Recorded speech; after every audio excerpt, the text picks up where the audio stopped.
Bagi sobat yang punya PC itu pasti menghabiskan ratusan watt. Tapi kalau coba tahu cara ini, kalian akan menjadi musuh PLN. Ya udah, langsung aja kita simak videonya.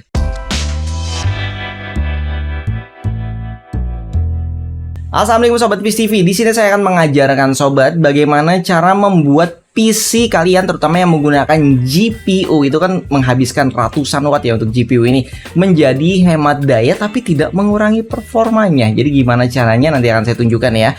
Dan sebelumnya saya pernah mengajarkan sobat di video yang lama, yaitu dengan cara mengatur power limitnya. Jadi itu sebenarnya lebih simple, tapi untuk performanya yang pasti ikut turun ya. Dan dalam video ini saya akan memberikan panduan yang lebih advance atau expert bahkan ya, sehingga sobat bisa menurunkan dayanya tapi performanya itu tetap bagus atau bahkan nggak berkurang sama sekali. Jadi ini biasa disebut oleh overclocking, yaitu namanya adalah undervolting, dimana kita akan menurunkan daya pada GPU kita namun tanpa mengurangi clocknya, atau clocknya mungkin bisa turun tapi tidak mengurangi performa dari gamenya. Di sini kita akan menggunakan teknik kurva pada MSI Afterburner. Dan bagi sobat yang mau mengikuti video ini terus takut, nggak usah khawatir, kita tidak melakukan overclocking yang menambahkan daya, meningkatkan clock dan powernya, karena itu memang berbahaya buat CPU. Tapi undervolting ini justru yang biasa dulunya dipakai oleh para miner, karena bikin VGA-nya justru lebih awet, suhunya yang tinggi mungkin bisa nyentuh 80-an derajat, sekarang mungkin bisa turun di 70-an derajat atau bahkan di 60-an derajat seperti di video saya ini. Jadi intinya undervolting itu jauh lebih aman dibandingkan overclocking. Jadi aman, tenang aja, nggak perlu khawatir kalau mau melakukan hal ini. Jadi ini adalah spesifikasi lengkap yang kita gunakan. Dan di sini saya menggunakan GPU 3060 Ti, dan bagi sobat yang punya 3060 biasa itu juga bisa, karena ya mirip-mirip. Bahkan yang video lama itu kita buat di 1660 Super. Jadi intinya semua GPU itu bisa menggunakan teknik undervolting ini. Namun karena beda merek, beda tipe GPU-nya juga mungkin ya, termasuk yang Radeon juga bisa memperhatikan video ini. Jadi sweet spot-nya ini pasti berbeda. Jadi dalam video ini akan saya tunjukkan bagaimana cara mendapatkan sweet spot pada VGA atau GPU yang sobat punya. Ya udah, langsung aja kita praktek videonya. Jadi ini adalah kondisi default ya, belum kita otak-atik. Sobat bisa lihat power daya yang digunakan di sini itu bisa tembus sampai 200 ya, 200 watt lebih dengan kondisi seperti ini. Oke, jadi lebih sering stay memang di atas 200 watt. Oke, jadi dalam video ini akan kita coba turunkan dayanya tapi nggak ngurangin FPS-nya. Jadi FPS-nya itu kisaran di 50-an FPS sampai dengan kisaran 60 FPS ya. Untuk settingannya ini saya menggunakan RTX on ya. Jadi ini karena sambil record jadi otomatis FPS-nya turun. Kalau nggak sambil record ini FPS-nya bisa 75 ya. Oke, jadi ini adalah settingan gamenya. Di sini saya nyalakan semua untuk RTX-nya. Nah ya, RTX-nya nyala ya, walaupun nggak semuanya di-on-in ya. Karena sambil record jadi makin jatuh nanti FPS-nya. Oke, targetnya sebenarnya di 60 FPS. Jadi saya udah punya settingannya 60 FPS. Tapi karena sambil record ya mungkin akan jatuh ke 50 FPS. Jadi tenang aja bagi sobat yang praktek tanpa record, itu biasanya dapatnya ya pasti lebih tinggi ya.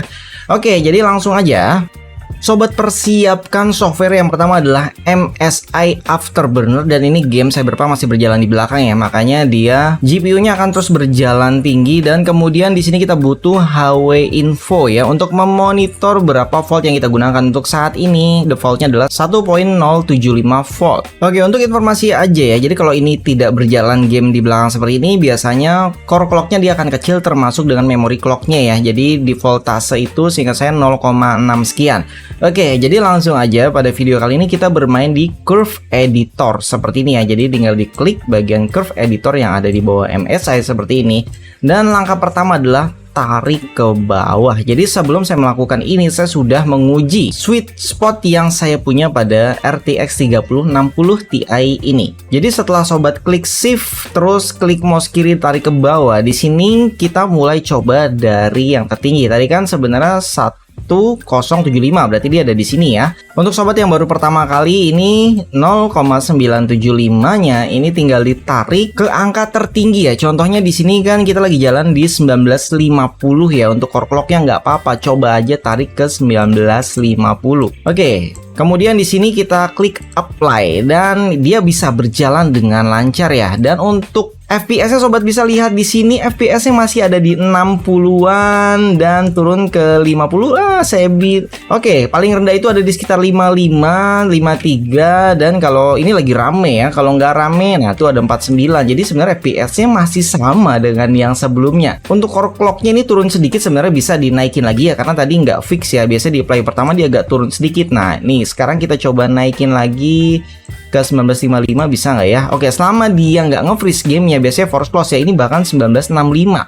Oke, ternyata masih bisa berjalan, dan sobat bisa lihat powernya itu ada di 160. Yang tadinya bisa tembus 200, sekarang boro-boro nyentuh 200, bahkan ada di 150-an watt. Untuk melihat sweet spot terbaik itu sobat tinggal lakukan hal yang sama. Di sini kita reset dulu, tadi kan masih tinggi ya wattnya. Di sini kita mencari watt seefisien mungkin. Jadi langsung aja mungkin kita lihat di voltase 950. Jadi setelah kita reset, kita tarik lagi nih, kita ulangi langkah yang sama. Di angka 950 ini kita tarik ke angka yang tadi ya, yaitu 1950 untuk core clock-nya. Oke, ini sudah naik. Oke, kita coba apply di sini. Kita coba apply. Oke, ini berapa angkanya? 1935, naikin lagi sampai dia benar-benar ada di 1950. Oke, ini sudah pas ya. Kita coba lagi buka dan tidak ada perubahan di FPS ya, masih sama sebenarnya. Dan untuk powernya ini, oke, powernya juga masih turun sih. Lebih rendah lagi mungkin ya, ada di 143 tuh paling rendah tadi, bahkan 141, 133. Lebih rendah lagi voltasenya, dan FPS-nya bisa dibilang masih sama ya. Kita tidak nurunin performa dari gamenya. Oke, jadi intinya sobat tinggal ulangi ya, tinggal di refresh lagi, ulangi lebih rendah lagi ke 875 di core clock yang sama, misalkan 1950 seperti yang tadi. Jadi terusin aja. Kalau misalkan crash atau force close gamenya itu nggak apa-apa, tinggal sobat refresh lagi, akan normal dengan sendirinya tanpa harus restart PC-nya. Jarang sih sampai saya temuin PC-nya sampai restart, jarang, kecuali yang di 1660 Super. Untuk 3060 RTX 3060 Ti itu saya bisa dibilang mungkin selama ini baru sekali karena terlalu lebay waktu itu ya untuk Android votingnya. Oke, jadi silahkan diulangi di angka 875, 850. Jadi di sini saya sudah punya tabelnya. Dari semua percobaan saya ini, saya turunin step by stepnya ke 0,25 ya. Jadi 975, 950, 925 dengan core clock yang sama hingga di 0,9 volt. Untuk wattnya jelas turun ya, sobat bisa lihat sendiri penurunan wattnya. Jadi saya nggak akan praktekkan semua ini karena lama ya, bikin nyari sweet spot ini tuh lama. Jadi langsung aja ke titik terendah yang saya dapat ada di 0,7 volt ya. Jadi sobat bisa lihat di HW info ya, di sini voltasenya sekarang ada di 1, sekian volt ya. Dan di saat kita akan coba apply yang 0,7 voltnya ya, kita ulangi, kita turunin. Oke, kemudian kita naikin core clock-nya. Di sini saya hanya bisa mencapai core clock di 1560 ya. Coba kita naikin di 1560-nya ya. Oke, kita apply dan di sini kita sudah dapat 1560 ya. Termasuk kita cek ya di HW info, di sini sobat bisa lihat ya 0,7 volt ya. Ini ada lebih 0,6 ya, karena memang kita nggak bisa rubah ya. Jadi ini sudah titik terendah yang saya dapatkan dengan core clock 1560 tadi ya. Oke, sekarang kita lihat lagi ya. Ini adalah core clock terendah. Sobat bisa lihat clocknya sebelah kiri atas ya, dengan daya wattnya hanya 88 watt sampai 90 watt ya. Ini ringan banget, tapi kita dapat FPS bisa dibilang ya sebenarnya nggak berasa turunnya ya. Oke, tuh. Sobat bisa lihat paling rendah itu 52-51 fps. Oh, ada 48 ternyata ya. Tadi itu kalau kita maksimum performance itu ada di sekitar yang defaultnya ya, 52-53 seingat saya tadi ya. Oke, jadi kalau misalkan ini tanpa record, tanpa semua aplikasi yang kita buka saat ini ya, saya pakai Streamlabs recordnya, jadi FPS-nya itu masih bisa stabil di atas 60 sebenarnya ya. Oke, jadi ya ini efek dari menggunakan aplikasi record, jadi makanya turun. Menurut saya ini sudah cukup worth it banget ya. Sweet spotnya cakep banget loh. Di RTX 3060 dan 3060 Ti ini cocok banget sweet spotnya. Wah, beda dengan 1660 Super yang saya agak sulit nyari sweet spot terbawahnya kemarin ya. Ini bener-bener wow, amazing sih menurut saya, karena keren banget, kita bisa hemat daya bahkan sampai 85 watt. Ini kalau misalkan sampai 75 watt, wah 1650 aja tuh mungkin kalah ya performanya ya. Wattnya rendah banget. Oke, jadi silahkan sobat praktekkan dulu. Oke, itu tadi videonya. Jadi selamat mencoba, dan bagi sobat yang sudah berhasil mendapatkan sweet spotnya, silahkan sharing di kolom komentar. Sebutkan nama GPU kalian dan sweet spotnya apa, termasuk gamenya ya, karena setiap game juga beda karakternya. Kalian bisa mencari sweet spot yang umum ya, untuk universal untuk semua game, atau untuk pekerjaan aja, atau mungkin kalian hanya main 1-2 game aja gitu. Jadi silahkan sharing nanti di kolom komentar. Mungkin bisa jadi acuan sweet spots bagi pengguna GPU yang lain, kan mereknya beda-beda nih. Oke, sampai di sini videonya. Semoga video yang bermanfaat. Apalagi sudah nonton sampai habis, sekalian aja di like, subscribe, dan komen. Sampai jumpa kembali. Salam sahabat Fish TV. Wassalamualaikum warahmatullahi wabarakatuh.